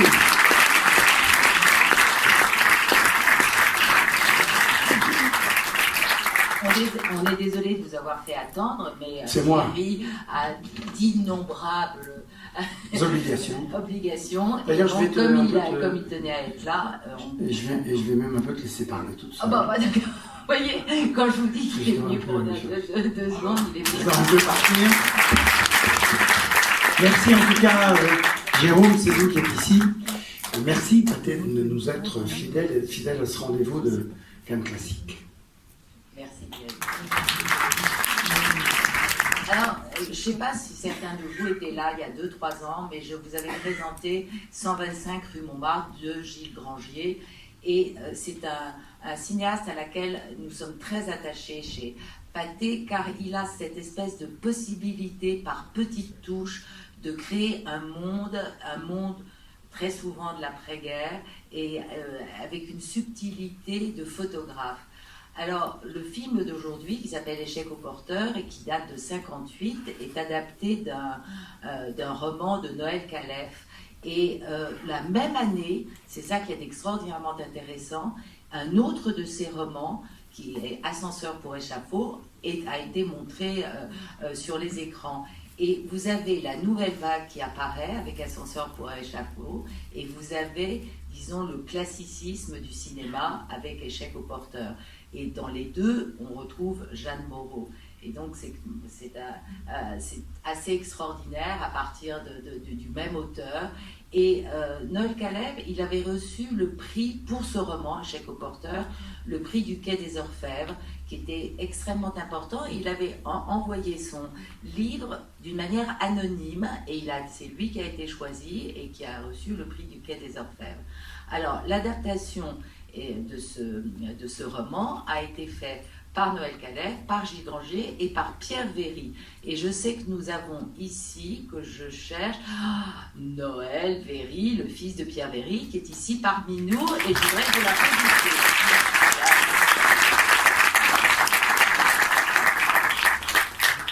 Alors, vous me voyez extrêmement fier de voir un film de Pierre Véry. De votre père. Écrit par Pierre Véry, plus ou moins. Et effectivement, toute l'histoire vient de Jacques Cassino, qui dirigeait le prix du Quai des Orfèvres, qui a un petit peu trouvé le roman de Noël Calef formidable, et tout d'un coup Calef est parti. Et c'est de rester un ami. Pierre Véry est mort, il est de 55, je pense. Non, 58. 58, c'est Ascenseur pour échafaud et Échec au porteur la même année. Pierre Véry est mort en 1960. Donc c'est juste. 60 ans. Et Noël Calef est resté un ami de la famille pendant très longtemps. Donc vous voyez, très ému de voir ce film.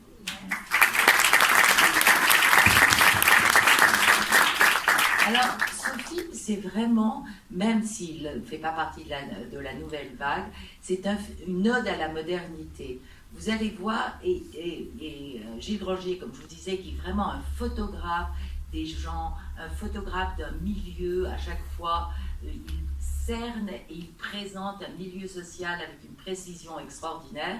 Et là, c'est une ode à la modernité. Alors regardez bien, ce sont les premières, on est dans l'après-guerre, il y a un vrai bonheur de revivre en France, peut-être comme aujourd'hui, après, même si on ne peut pas comparer après nos confinements. Et vous voyez les premières barres d'immeubles qui apparaissent au milieu de terrains vagues. Ces terrains vagues, vous avez tous les enfants qui jouent au foot, au ballon à l'intérieur. Regardez bien, les enfants sont en jean, ce qui en 58 est quand même une chose tout à fait extraordinaire. C'est une ode à la modernité sur les techniques policières. On sent une admiration de Gilles Grangier pour tout ce qui concerne les enquêtes policières, avec même des téléphones dans les voitures, avec un combi Volkswagen, c'est un des tout premiers combi Volkswagen qui existe, avec les fichiers des empreintes digitales. Il suit cette enquête policière comme s'il était un enquêteur lui-même. Vous avez également la modernité des hôpitaux, avec une très grande fierté sur la propreté des hôpitaux. Il y a vers la fin du film, vous avez un certain nombre de scènes qui se passent dans un hôpital, et vous voyez, tout est blanc, nickel. Il y a une vraie fierté de la France de cette époque à l'intérieur de l'œil de Gilles Grangier. Alors, les acteurs, vous avez naturellement Jeanne Moreau, qui a un petit rôle. Vous avez Serge Reggiani, qui a un rôle magnifique, qui est le personnage principal, en tous les cas au début du film. Et vous avez également Paul Meurice, qui joue un commissaire très sobre. Pas du tout, il joue avec énormément de sobriété. Et puis vous reconnaîtrez dans la bande des truands un acteur qui n'a pas énormément joué, qui s'appelle Reggie Nalder, si je le prononce correctement, et que vous avez vu dans le film de Hitchcock. J'ai un trou de mémoire sur le film de Hitchcock avec l'enfant qu'on kidnappe. Merci beaucoup, excusez-moi, un trou de mémoire, la chanson de cette femme pour retrouver son enfant. Bon.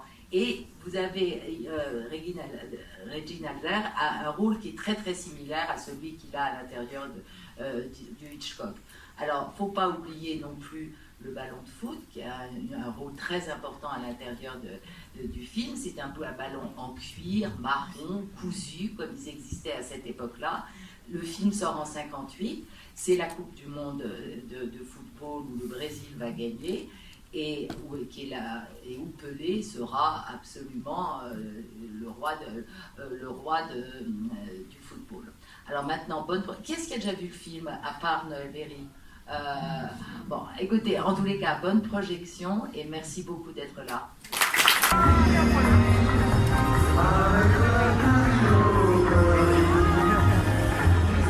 Salut à tous, ici Nadège, en direct de la Croisette pour Inside Cannes, pour vous faire vivre le Festival de l'Intérieur. On est vendredi 9 juillet, c'est le dernier jour du programme 3 jours à Cannes pour la première session.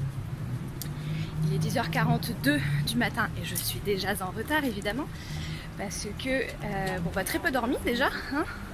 Hier on a fini à minuit et demi, on est sorti, on a mangé, on a bu des verres, on a essayé de s'incruster au Five Seas, parce qu'ils ont un rooftop apparemment.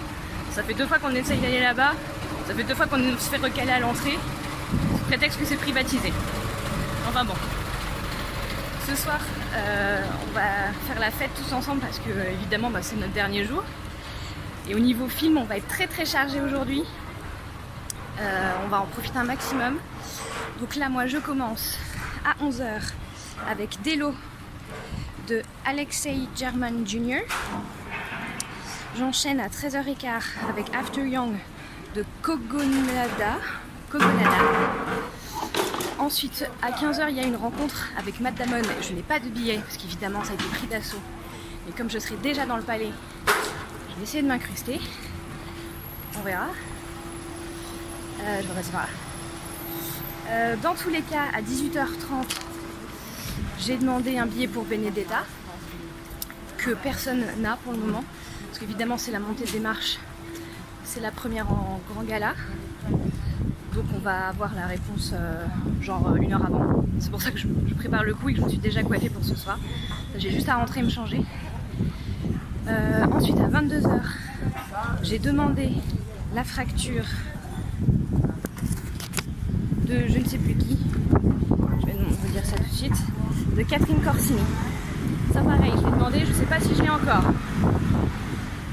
Et on est beaucoup à avoir pris la séance de minuit et demi, Orange Sanguine, de Jean-Christophe Meurice. Autant vous dire qu'on va sortir du cinéma à 2 h du matin, 5 films dans les pattes, on va être chaud bouillant pour la soirée. Et on ne sait pas où ça va se faire, parce qu'apparemment ici à 2 h du matin tout ferme. On est tous un petit peu frustrés. Enfin hier, donc j'y suis juste avant que je peux vous raconter une anecdote qui n'est pas piquée des hannetons. Quand même on a réussi à avoir une place pour la montée des marches de 22 h 30 en dernière minute pour une festivalière qui n'avait pas reçu son billet. Parce que c'est ça aussi la magie de l'application Festival de Cannes, enfin, du site internet, c'est que tu as ta place garantie, ils te le disent et ils t'envoient pas le billet. Donc tu peux pas rentrer. Et on a quand même réussi, en se retrouvant sur le groupe WhatsApp, à trouver quelqu'un qui pouvait pas y aller, qui nous a envoyé son billet en PDF, qu'on a renvoyé via Instagram à cette fille parce qu'il n'était pas sur le groupe WhatsApp. Et tout ça à 22 h 10 pour 22 h 30. On a trop géré. Voilà, c'est ça aussi la croisette. Bon, je vous laisse. Il faut...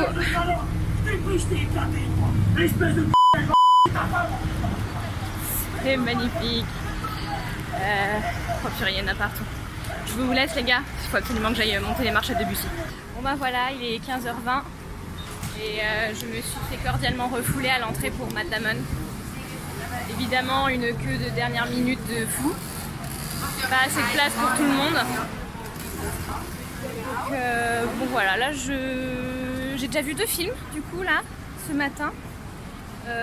Dello, donc à 11 h et c'était long. C'était très très long. J'ai pas tout compris. C'était un film russe. Mon voisin me disait à juste titre que ça ressemblait beaucoup à Léviathan, mais que Léviathan était 10 fois meilleur. Voilà, donc allez voir Léviathan du coup. Et puis ensuite allez voir Dello pour comparer. Et là je sors de la séance de 13 h 15 After Young avec notamment Colin Farrell dans le rôle principal. Et c'était génial. Un des meilleurs films que j'ai vu là de la sélection, enfin sur les 3 jours en fait. Je n'arriverai pas à tout voir, mais un film de science-fiction. Et je trouve ça dingue qu'il y ait un film de science-fiction à Cannes. Ça parle notamment d'un robot qui fonctionne mal, enfin qui ça s'apparente à une mort, hein, vraiment, clairement. Et en fait ce robot là, si vous avez vu la série Real Humans, une série suédoise, c'est complètement dans ce style là. C'est des robots humanoïdes qui prennent la place de membres de famille. Enfin, on les achète. En fait au lieu d'adopter des enfants, on adopte des robots. Et donc il y a ce robot là qui se met à mourir.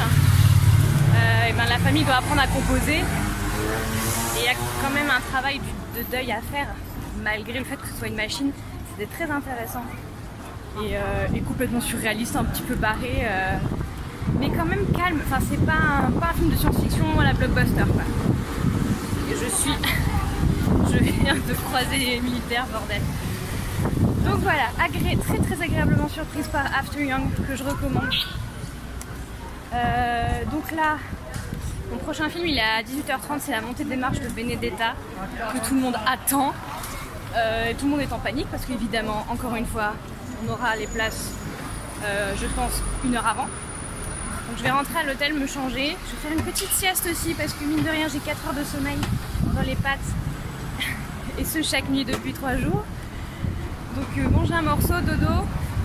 Et on va prendre le temps de se faire tout beau pour une soirée de folie de 3 films consécutifs. 18h30, 22h et minuit et demi. Et si tout va bien, quand on sortira à 2h du matin, on va fêter notre fin de festival dignement. Je vous raconterai ça après. Salut à tous, c'est Nadège qui vous parle depuis l'intérieur du festival pour Inside Cannes. Et le moins qu'on puisse dire, c'est que là il y a des choses à dire parce qu'on est le 10 juillet. C'est notre vrai dernier jour.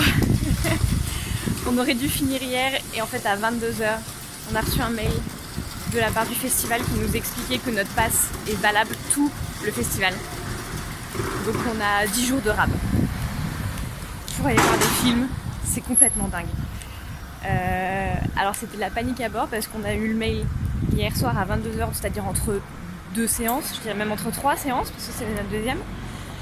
Tout le monde panique un peu pour s'organiser, pour rester, pour revenir, c'est le bordel. Bon, moi je pourrais pas revenir. J'ai essayé de voir avec les trains si je pouvais redescendre, mais ça va pas être possible. Donc je suis pas déçue non plus parce que j'en aurais vachement profité.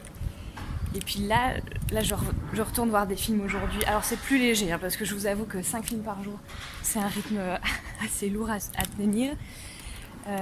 J'ai que 3 films, j'ai prévu que 3 films. Donc un là tout de suite à 8h30 du matin. Là il est 8h02, je me rends au Palais. J'ai dormi 2 heures parce qu'évidemment hier on a fini le film à 2h30 du matin, on est sorti boire un verre après. Un peu déçu d'ailleurs parce que beaucoup de choses, enfin quasiment tous les bars ferment à cette heure-là. La plupart des copains qui étaient chauds pour célébrer dignement la fin du festival sont entrés dormir parce qu'ils étaient trop crevés. Donc bon, là ce soir on a tous forcément demandé Flag Day de Sean Penn à 22h. Ça devrait se finir avant minuit, donc je pense que là ce soir grosse chouille de prévu. Sinon, il est où mon petit programme? J'ai demandé aussi Flag Day, je suis pas sûre de l'avoir. Mais à 19h15, j'ai pris et j'ai obtenu un billet pour Cette musique ne joue pour personne de Samuel Benchetrit. Et là tout de suite, je vais voir La Civile de Theodora Ana Mihai. Qui est plutôt mexicain apparemment comme film, ou espagnol, je sais pas. On va voir ça, en tout cas ça se passe en salle de Bussy. Un petit mot rapidement sur ce qui s'est passé hier soir, parce que du coup on a quand même réussi à enchaîner 3 films. On a commencé donc avec Benedetta de Paul Verhoeven à 18h30, pour lequel personne n'a reçu de billet. On avait tous demandé, personne ne l'a eu. Je pense quasiment vraiment personne du programme 3 jours à Cannes. Et on a tous réussi à rentrer sur la file dernière minute. Film historique, religieux surtout, que j'ai assez apprécié. Les avis sont très partagés là-dessus. Moi j'ai beaucoup aimé parce que ils ont soigné les dialogues. Le grand problème en ce moment avec les films historiques, c'est qu'on en fait des dialogues très modernes pour que ça parle plus. Alors effectivement, il y a quelques lignes de dialogue modernes, mais dans l'ensemble, ils ont quand même fait un effort là-dessus. Et puis, que dire, fresque historique incroyable, niveau décor, costume, budget, ils ont vraiment... Enfin, c'est incroyable. C'est très très beau à l'écran à regarder. Après, il est très cru. Il y a des scènes de sexe et des scènes de torture qui sont très... Je dirais pas visibles, mais enfin, elles sont crues, quoi. C'est direct, donc on aime ou on n'aime pas. J'ai trouvé que les scènes de sexe étaient peut-être un peu trop longues par rapport au propos du film, parce que c'était vraiment nécessaire. Bon, à voir. Mais bon, Virginie Efira est incroyable dans ce rôle-titre. Ensuite, La Fracture, à 22h. Je pense qu'on tient une palme d'or là-dessus. C'est que mon avis. Ça parle donc des événements alors non pas du 13 novembre, mais des Gilets jaunes à Paris en 2019, du coup, décembre, qui a été un premier samedi complètement infernal, vraiment. Moi je l'ai vécu pour le coup parce que j'avais été à Paris, je travaillais à ce moment-là. Donc j'étais pas en manifestation mais j'ai vu les images et j'avais senti l'agitation qui régnait de ce week-end-là. Mais le film le rend au centuple, c'était incroyable. On était dans la salle, j'étais entre deux personnes que je ne connaissais pas et il y a eu une synergie, une cohésion de groupe et un vécu de groupe de ce film. On a été vraiment transportés, on a été chamboulés même, je dirais. Tellement ça rend ce qui s'est passé. Ça se passe à l'hôpital, ça se passe, c'est une nuit d'hôpital aux urgences suite aux manifestations et c'est... ouais, ça il faut le voir. Vraiment, je vous le conseille. Et on a fini donc par Orange Sanguine à minuit et demi, qui commence comme une comédie et qui finit un peu en montagne russe. Ça part dans le drame, ça part dans le gore, ça part dans le surréaliste, ça revient à la comédie. C'est très spécial, mais c'est assez drôle. C'est un film de pastilles. C'est que des sketchs qui s'enchaînent.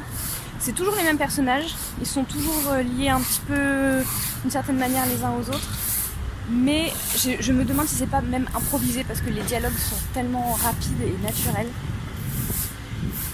C'est une manière de toujours de montrer des facettes de l'être humain et pas forcément les meilleures. Voilà. Donc alors je vais passer par là. Oui, je peux repasser par là. J'essaye d'aller à la salle de Bussy pour voir la foule. Voilà, donc le programme d'hier soir très très chargé. On avait 45 minutes de battement entre les deux pour sortir du Théâtre Lumière et y remonter. Donc on a fait 3 montées des marches sur tapis rouge. Sachant que les montées des marches pour nous, alors tapis rouge oui, avec tous les photographes et machin chose, et les stars qui arrivent oui, mais forcément, comme tu fais partie du petit pass le moins important, ils te font rentrer juste au bas des marches, ils te font pas faire monter tout le tapis. Mais pour la séance de 22h, pour la fracture, on a eu le droit quand même de passer à partir du milieu du tapis.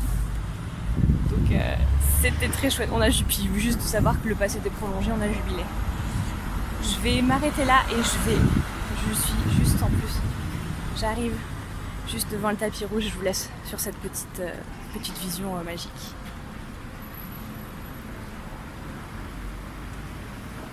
Du tapis rouge à 8h15 du matin, un samedi. Franchement, c'est une honte de faire un festival dans un endroit pareil, avec un cadre aussi horrible. C'est honteux.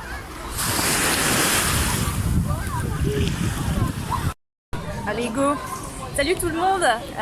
On est samedi, il est 17h. Et je suis avec un autre festivalier qu'on n'a pas encore rencontré qui s'appelle Marvin. Bonjour Marvin. Bonjour à tous. Ah, tu viens d'où Marvin? Bah écoute, je viens de Bretagne, de Brest précisément. Okay. Et puis bah voilà, je viens au festival, hein. C'est pas la première fois que je viens, mais ouais, ça fait toujours plaisir de descendre dans le sud. Et puis là, voilà, c'est un peu particulier parce que voilà, il tombe en plein été, mais voilà, on rencontre du monde, ça reste le même principe, hein, ça est toujours aussi agréable. Alors hier, c'était censé être notre dernier jour, on a fait 3 films à la suite. Est-ce que tu as envie qu'on en débriefe un petit peu? Parce que c'était 3 films assez forts. Assez forts, très différents les uns des autres, mais qui voilà, partageaient quand même quelque chose de particulier. Il y avait quelque chose. Ça traitait vraiment de sujets importants d'un côté, mais avec chacune une touche d'un réalisateur ou de la réalisatrice qui apportait vraiment quelque chose de significatif.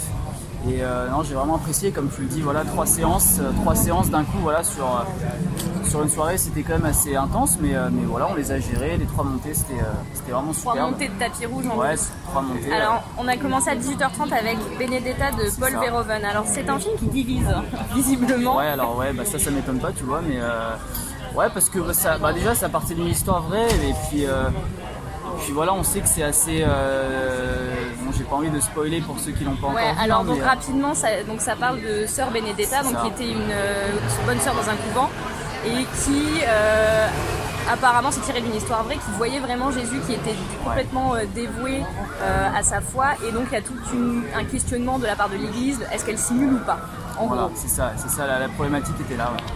Ouais. Et par contre j'ai trouvé le film, je trouve dans la manière de procéder dans le scénario, je trouvais que ça tenait quand même la route, parce que certes il pouvait avoir des scènes un peu, je vais pas dire osées, parce que pour moi ça fait partie du cinéma, voilà c'est bon, il n'y a pas de sujet tabou, on va pas se la faire à l'envers, mais c'est juste que je trouvais qu'il y avait quand même une justesse dans le sujet qui était traité. Après on pourrait dire ce qu'on veut, comme tu dis, c'est assez... les gens sont assez divisés, on a bien vu, les avis étaient assez impromptus envers certaines scènes et tout, mais j'ai pas trouvé ça réellement choquant, et puis ça se laissait regarder facilement, ça durait un peu plus de 2h30 je crois. Ouais, mais c'est vrai qu'on les sent pas trop passer les 2h30. Je les ai pas sentis passer, et puis en plus j'étais à côté d'une fille qui était pas trop mal en plus, donc moi ça m'a fait plaisir. Bisous Lucie. On parle beaucoup de la prestation de Virginie Efira. Moi j'ai trouvé qu'il me manquait peut-être une scène, parce qu'on ne sait pas du coup si elle simule ou pas. On se doute à la fin que sur un certain moment elle simule, mais je me dis que si elle simulait pas, il manque quand même une période de transition, parce que je trouve qu'elle passe trop facilement, trop abruptement d'une dévotion totale, trop brutalement à une colère. C'est vrai que je l'ai un peu senti comme ça, mais moi c'est surtout la fin où j'ai eu un peu de mal. Encore une fois je vais pas la spoiler, mais je m'attendais à une fin plus évincée, on va dire. Là je trouvais que ça finissait un peu comment dirais-je, ça finissait un peu pour moi c'était, il y aurait pu avoir une autre scène, 2-3 scènes encore derrière, je trouvais, pour vraiment aboutir sur quelque chose d'encore plus performant, parce que pour moi de plus fort. De plus fort, parce que on va dire quand même que le déroulé du film traitait quand même de quelque chose de choses assez fortes. Je m'attendais quand même à ce que ça explose un peu plus, mais bon, après, pas déçu quand même d'y être allé. Franchement, ça valait le coup, et puis c'était sympa. Belle réalisation quand même. Ensuite, on a eu à 22h La Fracture de Catherine Corsini, qui est un film qui parle de la manifestation des Gilets jaunes. Donc ça se passe sur une nuit dans un hôpital aux urgences.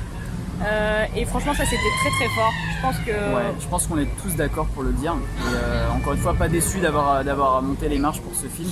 C'était vraiment très très fort de A à Z, et puis avec une touche d'humour en plus, qui faisait avancer aussi le spectateur dans le film naturellement. Ça soulageait, c'était un rire soulage quoi. Ouais, c'est un rire, parce qu'on avait beau traiter de sujets très importants, très très gravissimes, on sentait quand même une certaine légèreté de la part de la réalisatrice d'aborder quand même les choses de manière lucide.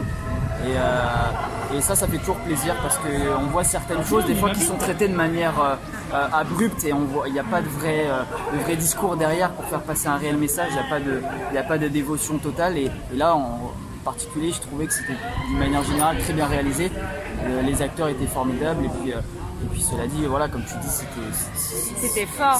Moi je sais que je l'ai pas vécu parce que j'ai pas manifesté là-bas, mais j'étais à Paris quand ça a commencé, et je me rappelle d'avoir vu à la télé les images, et je trouvais ça déjà aberrant et violent, mais là dans le film ça l'était encore plus. C'est ça. Et je trouve que c'est incroyable d'avoir réussi à rendre toute cette violence et cet enfer, parce que c'est une nuit d'enfer. C'est ça. Et moi ce qui m'interpelle aussi dans la réalisation, c'est que je trouve que ce qu'elle a réalisé aussi, c'est que toute la scène se déroule pratiquement au même endroit en fait, et elle a malgré tout... C'est presque un huis clos. Ouais, c'est exactement, et c'est ça vraiment qui a fait en fait le charme du film, c'est qu'en fait on a pris vie en fait à travers cet hôpital, à travers les personnages et à travers leur histoire, et ça j'ai trouvé ça très fort d'une manière générale, de justement réaliser quelque chose dans un même endroit sans perdre le fil du sujet qu'on veut défendre, de la cause qu'on veut on veut interloquer le spectateur. Moi j'ai vraiment passé un bon moment en fait. C'est un des films où j'ai vraiment aimé le regarder. Moi je pense que c'est le film qu'on a le plus vécu en symbiose de notre sélection, parce que j'étais assise entre deux personnes que je connaissais pas du tout, on s'est pas parlé, mais à partir à peu près du milieu du film, il y a une grosse scène de crise cardiaque, et elle dure 4 minutes, elle est assez longue, et c'est très intense de les voir se démener pour sauver le patient. Et à partir de ce moment-là, les deux à côté de moi, dès qu'il se passait une opération, un truc, il y avait des bandages à changer, des blessures ouvertes, ils étaient à cran, c'est ça, ouais. On était vraiment on partageait le film, on était dans le film. On partageait le quotidien des gens. Et surtout, ce qui est encore plus fort, et c'est pas des moindres de le préciser, c'est que dans les gens qui étaient dans le film, il y avait des vrais soignants en fait. Ouais, la plupart des figurants sont réellement soignants. Qui font personnel médical sont des soignants. Ça, je trouve que c'est bien aussi de le préciser, c'est bien aussi de l'avoir fait comme ça, et puis parce que c'est des gens qui sont sur le terrain, qui savent de quoi ils parlent aussi. Et puis les gilets jaunes aussi. Ça montre la réalité. Enfin, moi, je savais que c'était compliqué en ce moment, qu'il y avait de moins en moins de moyens pour les soignants, mais là, de ce que le film a montré, je me dis c'est pas possible que ça se passe comme ça. Et... Après, c'est sûr que les nuits aux urgences, elles sont pas toujours comme ça, mais après, c'est vrai qu'il y a aussi une réalité quelque part, et c'est vraiment des fois les choses avant même de pouvoir les croire, il faut apprendre à les voir. Ouais. Et ça, je trouve que des films comme ça, c'est l'occasion justement d'une prise de conscience. Il y a des nuits comme ça, mine de rien, même si c'est pas toutes les nuits, il y a des nuits de garde comme ça où il n'y a pas de moyens, où il n'y a pas de personnel, et c'est une galère sans nom. Je trouve qu'en fait, pour se relayer. Ils ont pas ni trop fait trop de choses, ni pas assez. Ils ont su réellement faire les choses comme il le fallait, et puis vraiment faire prendre vie et vraiment intégrer pertinemment le spectateur dans l'équipe en fait, en soi de l'hôpital, et ça, j'ai trouvé ça formidable, tout simplement.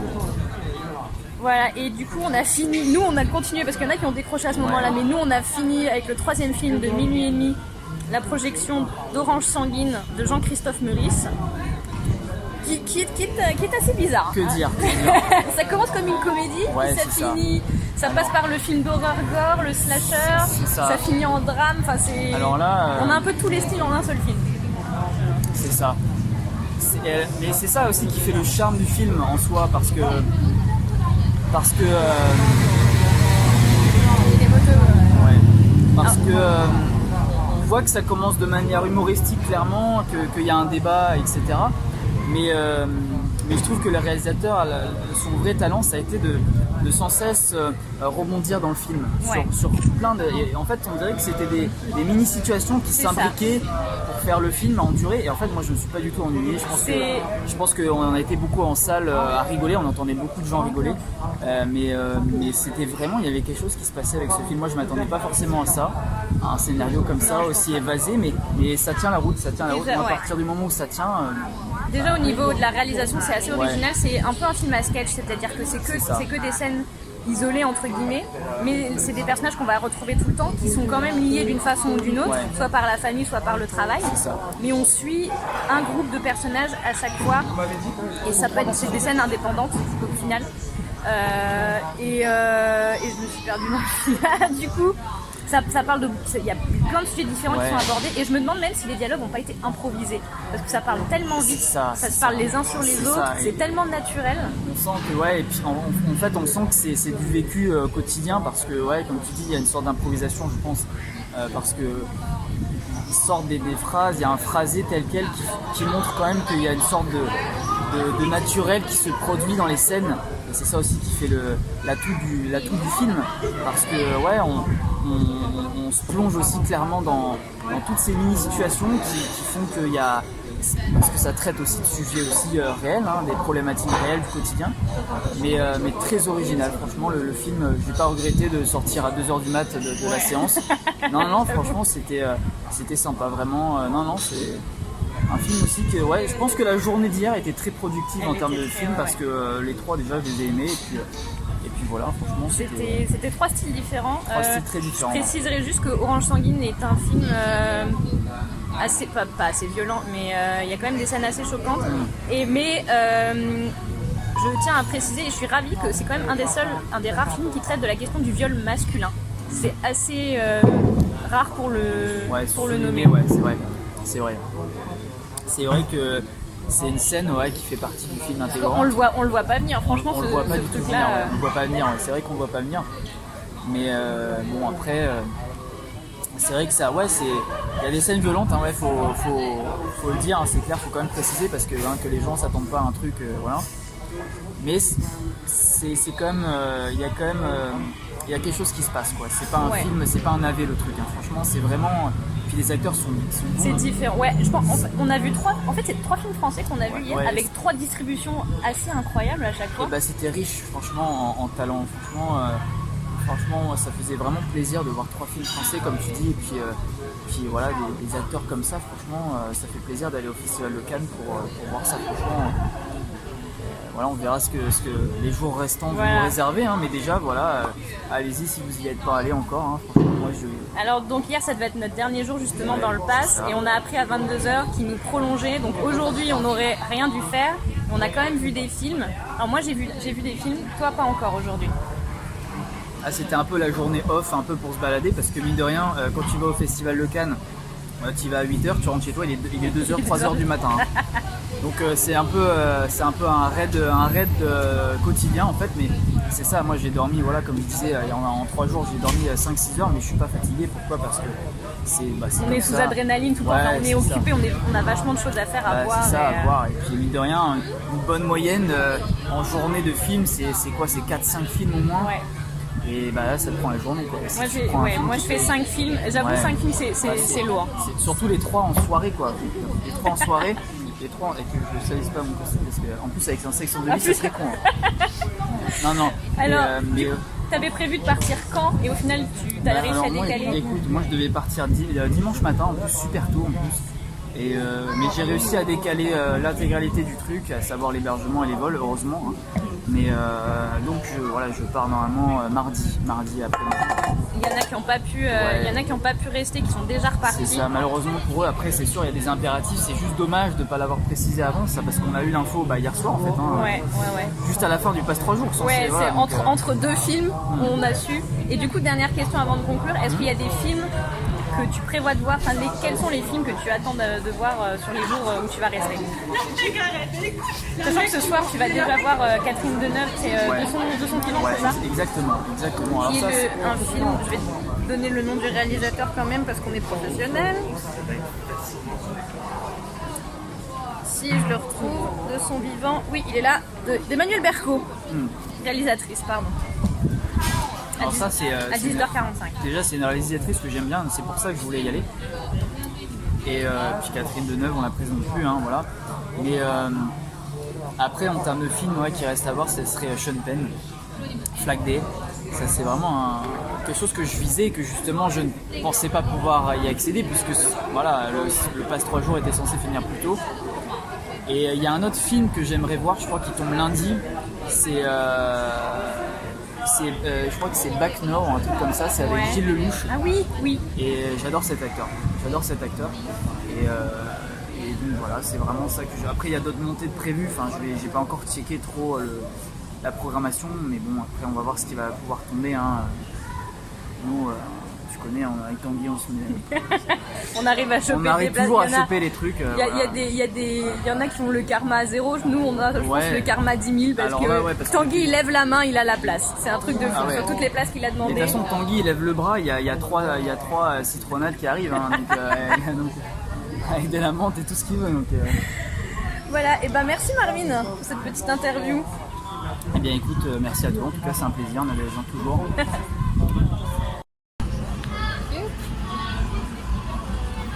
Voilà, Cannes, c'est aussi ça.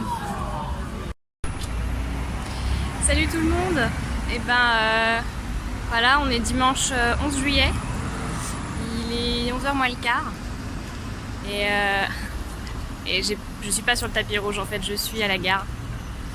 Parce que pour moi c'est un clap de fin.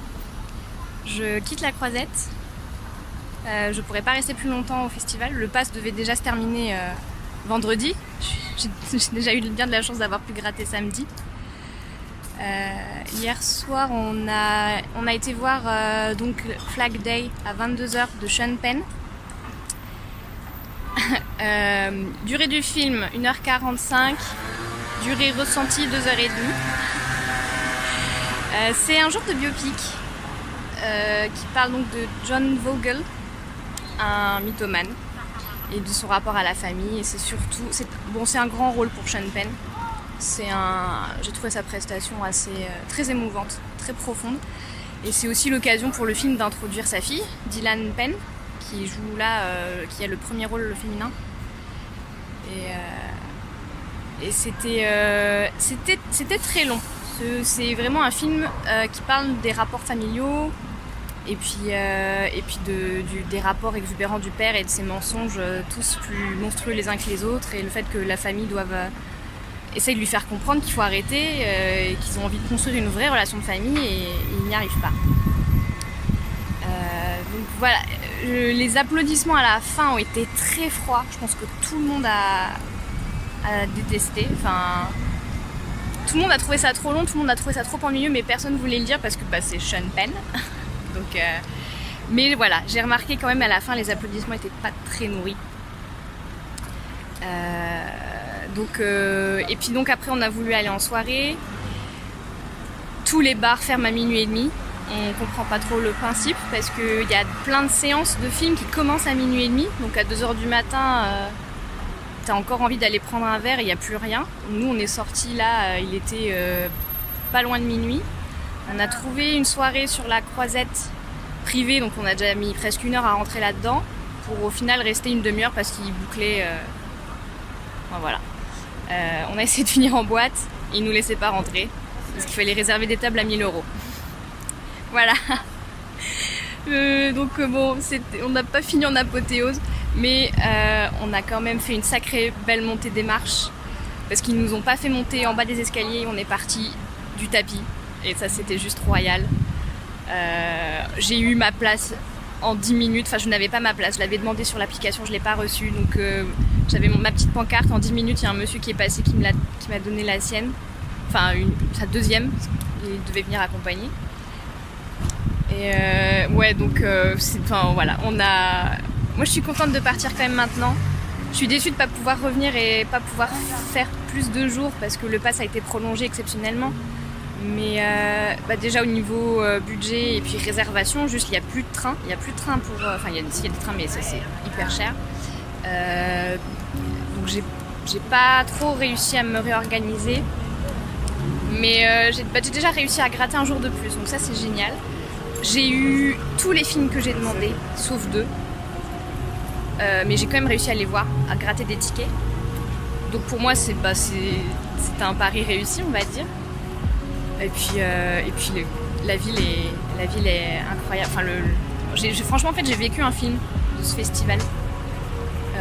Et je suis ravie. Je pense que j'ai jamais autant vécu le cinéma qu'ici. Les gens rient ensemble, enfin, ça fait une éternité, même avant le Covid, ça fait une éternité que j'ai pas ressenti autant de rire et de synergie avec des gens au cinéma, même des gens qui se connaissent pas. Je sais que pour La Fracture, donc c'est un film médical, j'avais 2 personnes à côté de moi et pendant tout le long du film ils étaient happés. Ils ont vécu la douleur, les blessures avec les acteurs, et alors qu'il y a un écran entre nous, c'est même pas une vitre quoi, c'est 2 mondes. C'est un monde en continu que tu peux appuyer sur pause et qui s'arrête, qui reprendra au même moment exactement là où tu vas le reprendre, et il y a nous qui continuons, qui ne pouvons pas nous arrêter, et on était complètement dedans. Quand j'ai vu Échec au porteur, c'était vendredi soir je crois. C'est un film de 58 et les gens rient aux mêmes blagues aujourd'hui en 2021 qu'en 1958. Et à côté de ça, ils réagissent à des propos qu'en 58 on trouvait normal et qui maintenant sont complètement misogynes ou racistes. Et c'est fou. Franchement, c'est des très très bons souvenirs de cinéma. J'espère qu'on pourra revenir l'année prochaine, que la pandémie ne nous aura pas replanté là-dessus. J'espère surtout que si on reprend une billetterie en ligne, il faut faire une appli les gars, pas un site web, parce que ça ne fait que planter. Enfin voilà. Voilà, c'était Nadège en direct de Cannes pour cette dernière journée. Et j'espère vous revoir l'année prochaine. Je vais vous laisser sur une belle image de tapis rouge. À bientôt!